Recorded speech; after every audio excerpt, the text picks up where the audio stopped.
If you're a smart, successful person who still gets emotionally hijacked by toxic colleagues, manipulative family members, or covert narcissists, you're going to learn Jung's actual clinical methods for achieving what he called emotional sovereignty, the ability to remain centered regardless of others' behavior.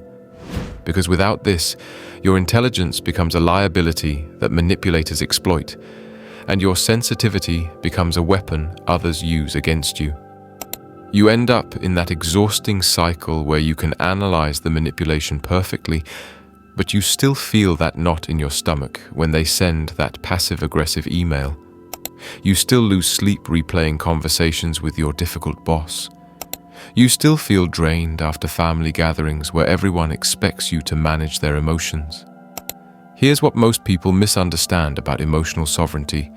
It's not about becoming cold or shutting down your empathy. That's emotional suppression, which Jung actually warned against because it forces your unconscious material to manifest as physical symptoms, relationship conflicts, or explosive outbursts later. True emotional sovereignty is about developing what Jung called conscious participation in your emotional life. You feel everything, but you're no longer controlled by those feelings.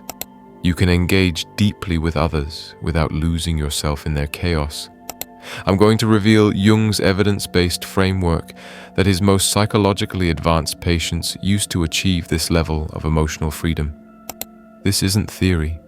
This is based on his clinical documentation of people who transformed from reactive victims into emotionally sovereign individuals who could navigate any relationship dynamic while maintaining their authentic core. Jung discovered something about emotional reactions that modern neuroscience has now proven, and it explains why traditional advice fails for people like you. In his clinical notes from 1916, Jung observed that certain patients experienced what he called autonomous complexes, emotional reactions that seemed to have a life of their own, hijacking the person's rational mind. He wrote, "When we are beside ourselves or possessed, we are in the thrall of an autonomous complex that has broken away from conscious control." But here's what Jung understood that most therapists still miss. These weren't character defects or signs of emotional immaturity. They were the psyche's attempt to process unintegrated material, what we now understand as trauma responses encoded in the nervous system. Dr. Stephen Porges's polyvagal theory has validated Jung's observations with modern neuroscience. Your autonomic nervous system operates through a hierarchy of responses: the ventral vagal state of safety and social engagement, the sympathetic fight or flight activation, and the dorsal vagal shutdown or freeze response. When someone triggers you at work, that condescending tone from your manager, the passive-aggressive comment from a colleague, your nervous system is detecting threat and automatically shifting into defensive mode. Your prefrontal cortex, the thinking brain, goes offline. This is why you can't access your usual intelligence and articulation when you're triggered. You're literally not the same person, neurologically. Jung called this being possessed by a complex. Modern trauma research calls it nervous system dysregulation. But here's the crucial insight both reveal. Your emotional reactions aren't about the current situation. They're about your nervous system's stored memories of past threats. This is particularly intense for intellectually sophisticated people because you likely grew up in environments where your emotional needs were invalidated, or where you learned that your worth was tied to your performance and intelligence. Your nervous system learned to be hypervigilant for signs of rejection, criticism, or abandonment. So when your boss questions your work, it's not just professional feedback. Your nervous system interprets it as the same existential threat you felt as a child when a parent's approval was conditional on your achievements. When a romantic partner withdraws, it activates the same abandonment terror you experienced when emotional intimacy felt dangerous in your family system. Jung realized that traditional approaches that focus only on changing thoughts or behaviors miss this fundamental nervous system component. He wrote about the need to make the unconscious conscious.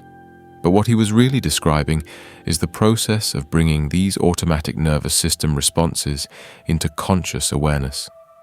The breakthrough comes when you understand that your emotional sovereignty depends first on nervous system regulation. You can't think your way out of a dysregulated nervous system state. You have to work with the body's wisdom to return to that ventral vagal state of safety where your prefrontal cortex can come back online. Jung's patients who achieved emotional sovereignty learned to recognize their nervous system states and had specific techniques for returning to regulation. They could feel the early warning signs, the tension in their chest, the racing thoughts, the urge to defend or withdraw, and intervene before the complex took over. This isn't about eliminating emotional responses.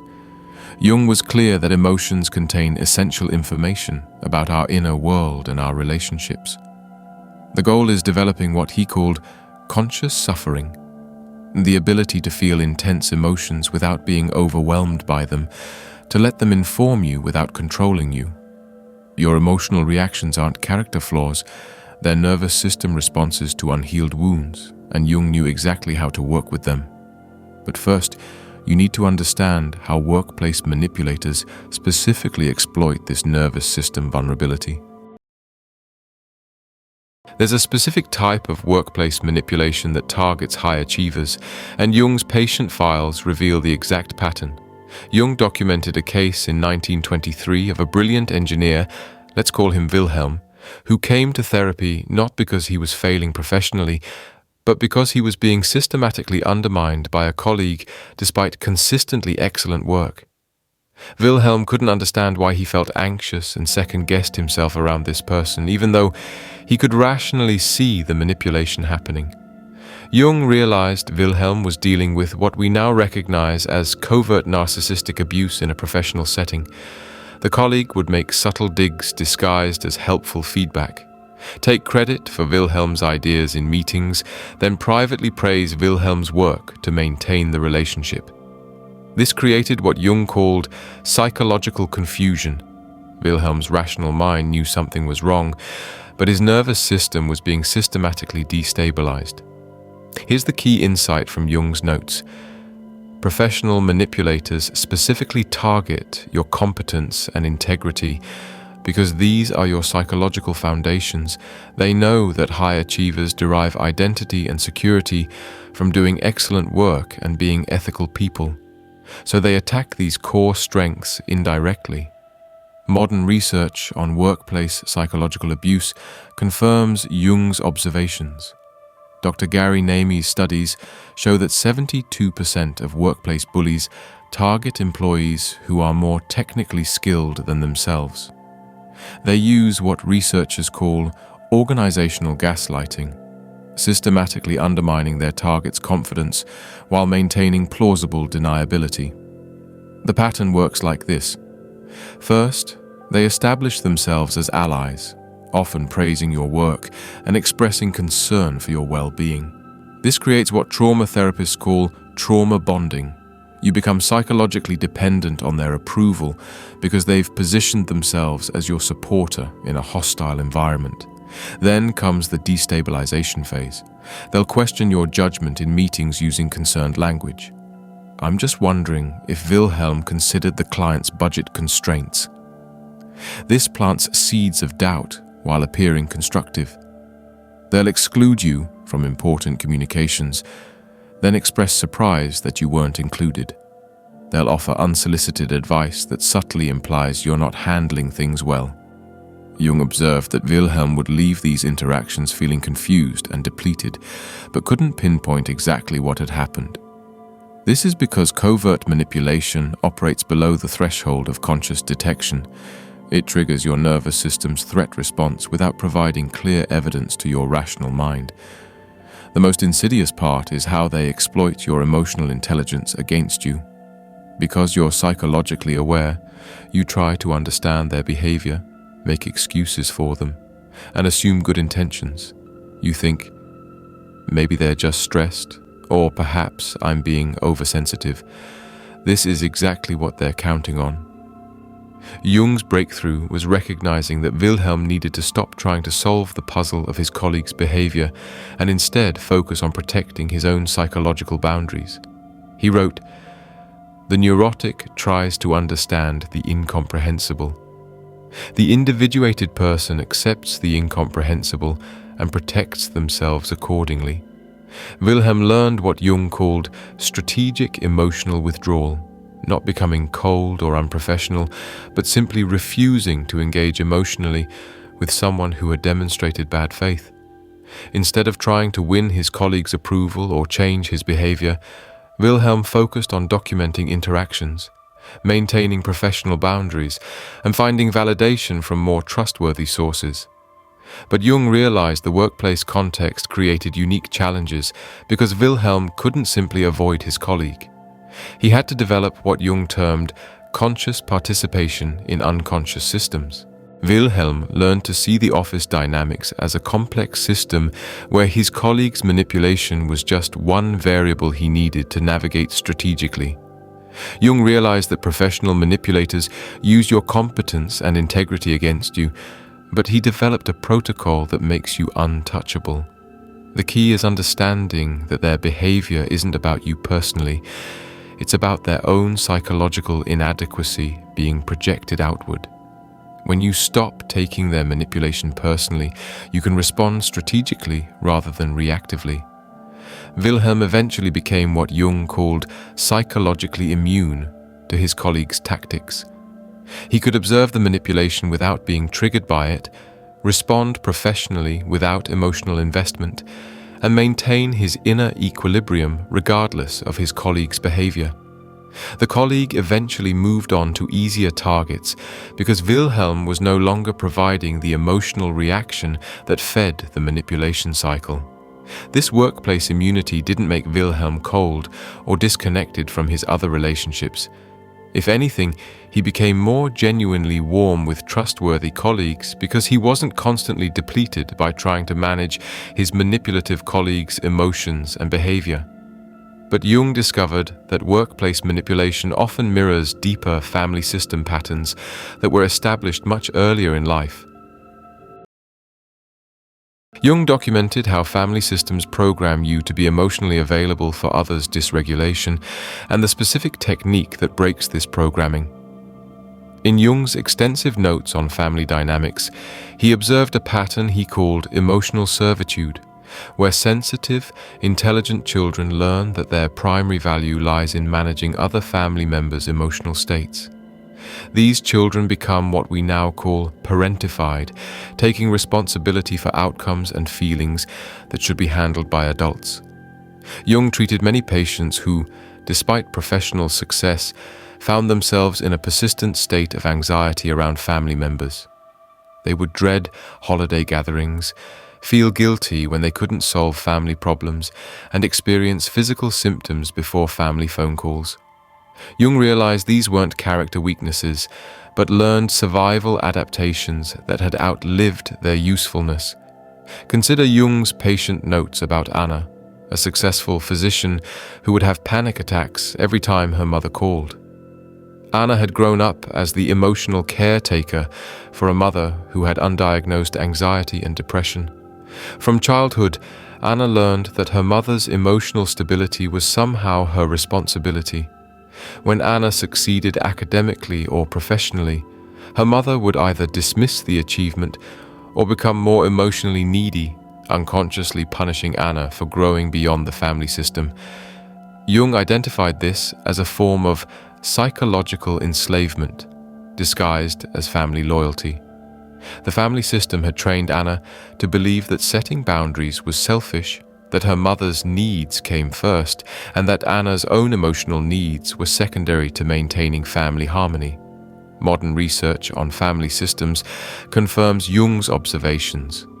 Dr. Murray Bowen's work on differentiation shows how families often resist individual members' psychological growth because it threatens the existing balance. When one person becomes healthier, it forces others to confront their own dysfunction. Jung discovered that adult children from these systems face a particularly cruel double bind. If they maintain the old patterns, They remain psychologically stunted and emotionally exhausted. If they try to change, they're labeled as selfish, ungrateful, or thinking they're better than everyone else. The manipulation is often subtle and cloaked in love. Anna's mother would say things like, "I just worry about you working so hard," implying Anna should prioritize the mother's anxiety over her own career goals. Or, "I don't know what I'd do without you," making Anna responsible for her mother's emotional survival. Jung observed that highly intelligent people are particularly vulnerable to this manipulation because they can intellectually understand their family members' pain and feel compelled to fix it. Their empathy becomes a trap that keeps them emotionally enmeshed in dysfunctional family dynamics. The breakthrough came when Jung helped Anna understand the difference between empathy and emotional fusion. Empathy means understanding and caring about someone's pain. Emotional fusion means taking responsibility for that pain and sacrificing your own well-being to manage it. Jung developed what he called differentiation within relationship, a technique that allows you to remain connected to family members while maintaining your psychological autonomy. This isn't about cutting contact or becoming cold. It's about what Jung termed loving detachment. Anna learned to recognize when she was being pulled into emotional fusion. She would notice physical sensations, tension in her chest, racing thoughts about how to fix her mother's latest crisis, and use these as signals to step back and reconnect with her own center. Jung taught Anna specific language patterns that maintain connection while deflecting responsibility. "That sounds really difficult, Mom. What do you think you might do about it?" Instead of immediately offering solutions, or "I can see how much that's bothering you," instead of "Don't worry, I'll handle it." Most importantly, Jung helped Anna understand that her mother's emotional dysregulation wasn't caused by Anna's boundaries, it was revealed by them. Her mother had always been anxious and depressed, but Anna's emotional caretaking had masked these underlying issues. When Anna stopped managing her mother's emotions, it forced her mother to either develop her own coping skills or seek appropriate professional help. The guilt was intense initially. Anna felt like she was abandoning her mother, being selfish, violating family loyalty. Jung normalized this response, explaining that guilt is often the emotional residue of breaking unhealthy family patterns. He helped Anna reframe the guilt as evidence that she was breaking free from psychological programming that had never truly served anyone. The solution isn't going no contact. It's developing what Jung called conscious participation, where you choose your emotional investment. You can love your family members without being responsible for their emotional regulation. You can care about their well-being without sacrificing your own psychological health. Anna eventually achieved what Jung documented as family system immunity. She could visit family gatherings, take her mother's calls, and maintain relationships while staying emotionally regulated. She stopped trying to control or fix others and focused on managing her own responses and boundaries.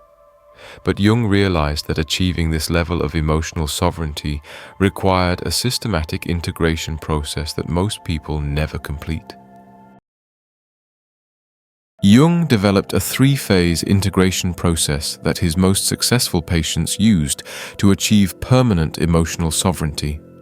The first phase Jung called somatic awareness, learning to recognize your nervous system states before they overwhelm your conscious mind. Jung observed that his patients who achieved lasting change could identify what he termed the moment before the complex takes over. In modern terms, this is expanding your window of tolerance, that optimal zone where you can handle stress without becoming hyper-aroused or shutting down. Jung's patients learned to track physical sensations, the tightness in the chest when receiving a critical email, the jaw tension during difficult conversations, the stomach knot before family gatherings. Jung developed specific grounding techniques that work with your nervous system's natural regulation mechanisms.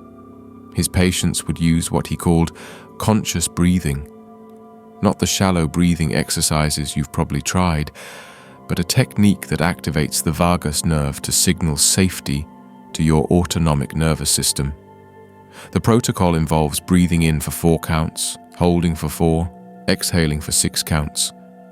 The extended exhale activates your parasympathetic nervous system, literally shifting you from fight or flight into rest and digest. Jung's patients would practice this during calm moments, so it became automatic during stress. Phase 2 involves what Jung termed boundary architecture, creating what he called psychological firewalls around your emotional space. This isn't about building walls or becoming defensive. Jung understood that healthy boundaries are permeable membranes that let connection flow while filtering out toxicity. Jung taught his patients to create 3 layers of boundaries. The outer boundary is behavioral, what you will and won't do. The middle boundary is emotional, what feelings you will engage with and which ones belong to others. The inner boundary is energetic, protecting your core sense of self from being defined by external circumstances. The key insight Jung documented was that boundaries must be maintained through consistent action, not just internal decisions. When someone violates your boundary, you respond immediately and proportionally, not with anger or punishment, but with what Jung called calm consequence delivery. If a colleague sends you a passive-aggressive email, you don't absorb the emotional content or try to decode their psychology. You respond to the factual content professionally and ignore the emotional manipulation. If a family member tries to guilt you into changing your plans, you acknowledge their disappointment without taking responsibility for managing it. Phase 3 addresses what Jung identified as the most sophisticated manipulation, covert control disguised as care or concern. Jung's clinical notes reveal that his most psychologically advanced patients faced what he called relationship testing, where others would unconsciously try to pull them back into old reactive patterns. Jung developed what he termed the mirror technique for handling covert manipulation. Instead of defending or explaining yourself, you reflect the energy back to its source. When someone says, "I'm just worried about you working so late," instead of justifying your schedule or reassuring them, you might respond, "It sounds like late work hours create anxiety for you." This technique exposes the manipulation without attacking the person. If their concern was genuine, they'll appreciate your insight. If it was manipulative, they'll often become frustrated because you're not taking responsibility for their emotions. Jung observed that mastering this phase required what he called psychological aikido, using the energy of others' manipulation to redirect rather than resist it. You become like water flowing around rocks, maintaining your direction while allowing others to exhaust themselves against your non-resistance. This isn't about becoming invulnerable. It's about becoming what Jung called consciously vulnerable, where you can engage deeply without losing yourself. Jung identified why most people regress under stress and the specific environmental design that prevents backsliding. Jung's clinical observations revealed a critical pattern. Patients who maintained emotional sovereignty long-term had restructured their environment to support regulation rather than undermine it. He called this ecological psychology, understanding that your emotional state is influenced by everything from your physical space to your social connections. Jung documented that emotional sovereignty isn't just an internal skill, it's an environmental design problem. His most successful patients created what he termed regulation-supporting ecosystems that made healthy choices easier and toxic patterns harder to maintain.